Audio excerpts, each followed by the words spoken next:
I employed a variety of Cavia in an attempt to unmake the adversary. The principle was straightforward enough, though in hindsight I abhor my naivete. My humanity had been unscrolled by the caustic void, and now smirked back at me across the divide, privy to all my unfettered malice and pettiness. In answer, I resolved to hurl into the void minds that were not human. Let it parody them. The proximity of the bestial would force a humbling devolution. Or so I thought. The majority of the Cavia merely died. I gave the void living beings, and it sent me back bedraggled cadavers. The dead lay stacked in pyramids around my deserted lab. I was nothing but a failed priest.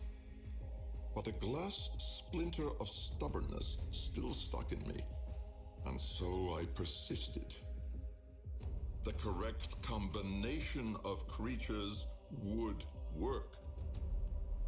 I realized my error as I sweated by visionary Nestorwood cinders beside Lloyd, who curled pale and sick from chewing too much of the root.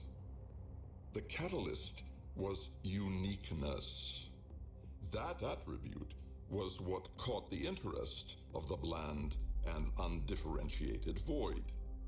It was not necessary to explore queasy debates about the Oro. Animal minds simply lacked the full distinction of a singular persona. My Kalimos, I was sure, was an exception, but I would not sacrifice that loyal being. Perhaps I should have. The sin I was to commit was worse. The very last breeding pair of Serviulites was smuggled to me, causing Lloyd no small inconvenience. A species on the brink of extinction. Here was the uniqueness the void sought. I was certain to the pit of my entrails. I loaded the pair onto their Seriglass bridal barge, along with an expendable avian and a Norg for mental ballast. Fish, fowl, and beast. A facile equilibrium. They did not die, save one. They came back changed. Witnesses, pilgrims even, chanting freakish praise to the one beyond the wall. I knew then that my gambit had lost. So long as I worked through scapegoats, my guilt would only deepen. I must atone for what I had done through my own blood. Standard laboratory hygiene would have been to dispose of them, but some instinct stayed my hand. The void tongue was an enigma to me, but another, more habituated to the void than I, might one day unravel it.